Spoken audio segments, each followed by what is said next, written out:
ලංකා ජාතික සෙපක් තක්රෝ සංවිධානයේ ජාතික කණ්ඩායම් දෙක පිරිමි හා කාන්තා එළඹෙන 7 සහ 8 දෙදිනයන්හි පැවැත්වෙන අපේ ගෘහස්ත ක්‍රීඩාංගණය කියන්නේ සෙන් ජෝසප් ගෘහස්ත ක්‍රීඩාංගණයේ දකුණු ආසියාතික සෙපක් තක්රෝ තරඟාවලිය එකට අපි හොඳ සූදානම් කිරීම අපි බලාපොරොත්තු වෙනවා හොඳ තරඟාවලියක් දීලා හොඳ ජයග්‍රහණයක් ලබා දෙනවා. මේ ඒෂියන් ගේම් එකේ කවුද සහභාගී වෙන්නේ? රටවල් 5ක් සහභාගී වෙනවා. මේ දකුණු ආසියාතික රටවල් 5ක් බංග්ලාදේශ, පාකිස්තානය, ශ්‍රී ලංකාව, නේපාලය සහ ඉන්දියාව.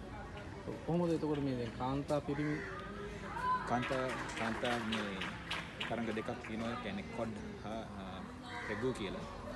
ඒ වගේම පිරිමිත් කොඩ් හා රෙගු කියලා සව් දෙකකින් අපි මේ තරඟ වදිනවා. ඒ වගේම මේ කණ්ඩායම් තරඟ තියෙනවා. කොඩ් වල මේ රෙගු වලට. එතකොට මේ කණ්ඩායම් දෙක මේ වෙනකොට කොහොමද තත්ත්වය? හොඳයි, අපි හොඳ පුහුණුවීම් කරගෙන ඉන්නවා. සෑහෙන බලාපොරොත්තුවක් තියෙනවා ලංකාවට හොඳ ජයග්‍රහණයක් ලබා දෙන්න. අපි බොහොම ආසාවෙන් ඉන්නවා හොඳ කුසලානයක් ලබා දෙන්න. ඔබතුමාගේ නම තනතුරයි?